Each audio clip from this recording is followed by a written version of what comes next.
As you start to understand things on this path that others don't, it can be tempting to use that knowledge to manipulate people. For example, if you grasp psychology while another does not, you could manipulate them using neuro-linguistic programming, choosing words and tone to control them. In Rosicrucianism, there is a strong rule that the abilities gained on the path must serve others, not selfishness. This is the first rule. Otherwise, you may be tempted to exploit your powers just because you grasp what others do not. We must resist the urge and use our gifts only for good. There are many spiritual systems in the world that have initiation programs a person goes through. The Rosicrucian system is one that's been influential in the West, but it's sometimes hard to get information about their actual system of development. What do we mean by initiation or initiate? The terms are used very generally in modern metaphysical circles. But if you look at people presented as initiates, they are often extremely different. Technically, the structure of their consciousness and subtle bodies can be quite different from one another, even though they're called initiates in different systems. There are three aspects of becoming an initiate in one of these systems. First is illuminating what is actually being known. This begins with the thinking process, actually knowing about non-physical realities and the greater spiritual realities we come from. It's linked to the spiritual centers inside the head. It's also linked to illuminating the thinking process, so that with this process, we actually know consciously the structure of the spiritual world, how we interact with it, and how it influences us daily. In the Rosicrucian system, an initiate would technically be someone who understands that everything is a thought form from the mind of God, and all those thought forms have a pattern to them. The current term for understanding those patterns is sacred geometry. Sacred geometry is a universal science for understanding the patterns of creation at every level. No matter what tradition you study, they work with sacred geometry. This is because the sacred geometry of the highest level is a pure thought form from the mind of God that shows you the pure pattern of everything manifested from it.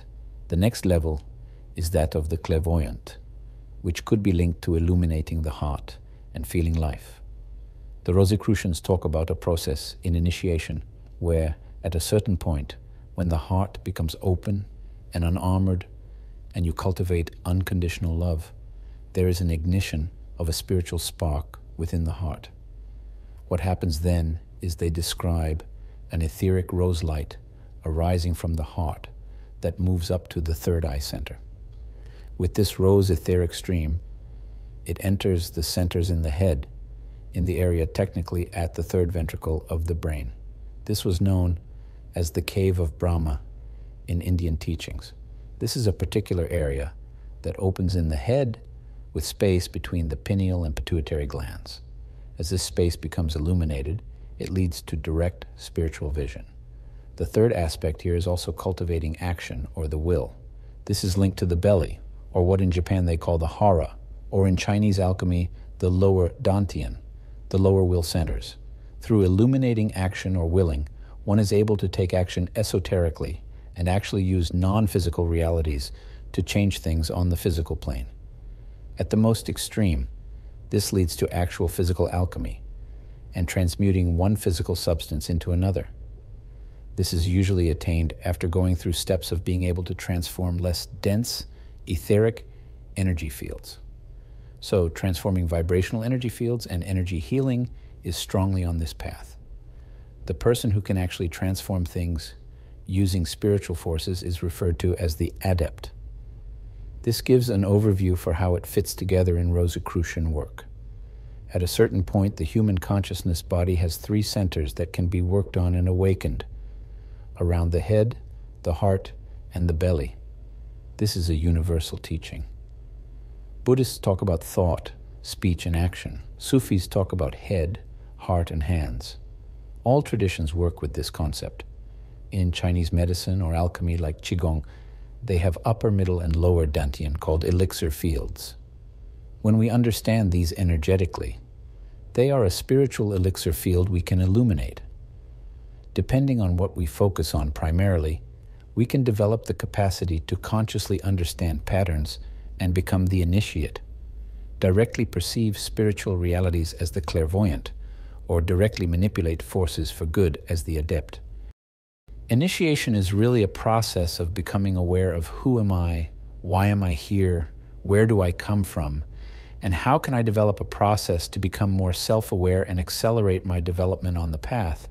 As you start to understand things others don't, there can be temptation to use that knowledge to manipulate people or things. Inner alchemy is about transforming something from a lower to a higher state. But the lower state must exist first. You're turning lead into gold, but the lead had to be there first to make the gold.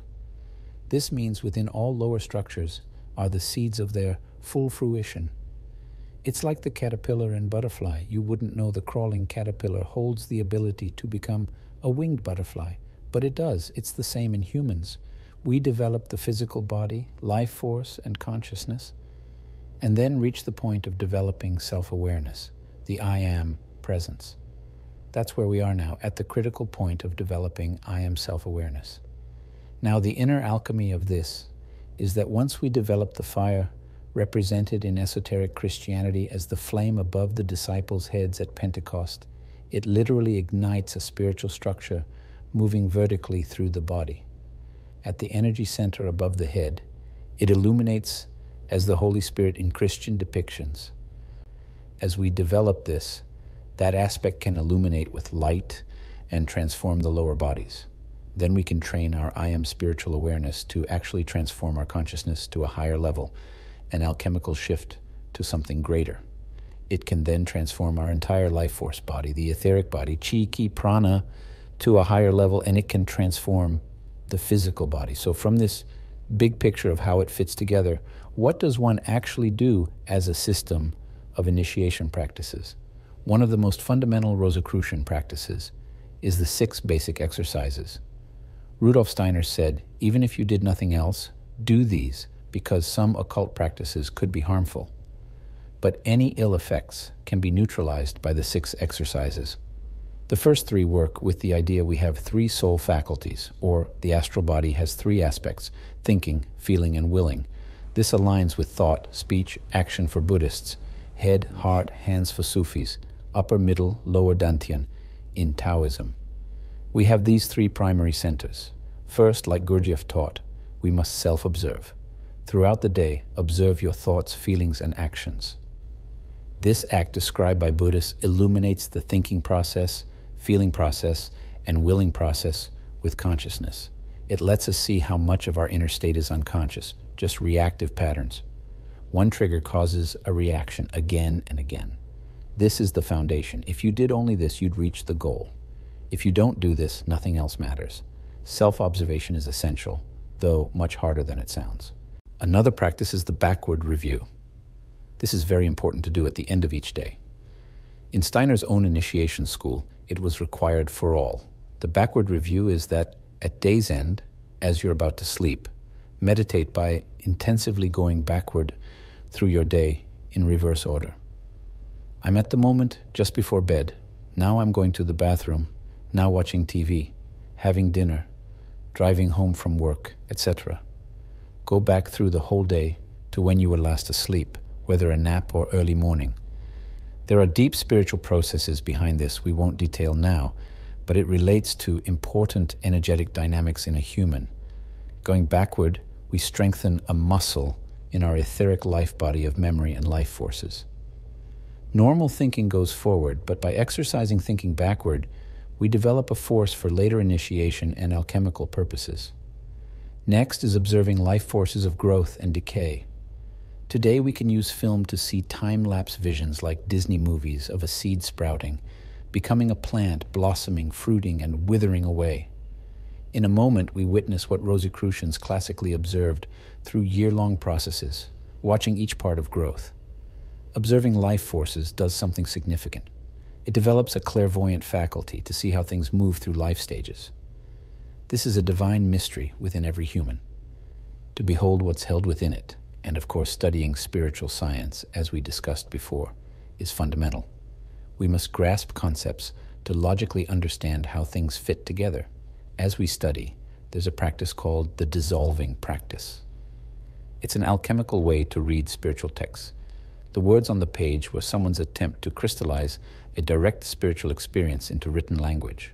To grasp the core of what they're conveying, without falling into literalism, we must recreate their experience. The words have to dissolve back into the original inner experience. It's a meditative reading. When we can dissolve the text into the primal experience, it opens up the deeper spiritual teachings encoded there. This dissolving is vital to go deeper into preserved wisdom. This connects to what Steiner called the Michelic Yoga. In ancient schools, they taught a particular kind of breathing where you consciously breathe in and out to become more aware. There was a specific yoga of consciously breathing in and consciously breathing out. What Steiner is saying with the Michelic Yoga is that for Rosicrucians, we do the same inhale and exhale, but now it's done in pure consciousness, not just with the physical breath. When we inhale, in a sense, observing the physical world, that is what we would call perception. I perceive something in the world, whether nature, a human being, or anything else. That's a completely receptive activity. If I don't have a receptive soul, I can't do it. We breathe that perception in and hold it inside us. It could be the movement of a child, the growth of a flower or anything. Then we breathe out the concept, where now inside myself, I can see the spirit within what I've perceived. Instead of literally breathing in and out, it's breathing in the perception of the world receptively and then actively breathing out the concept where I've perceived the spirit in the world.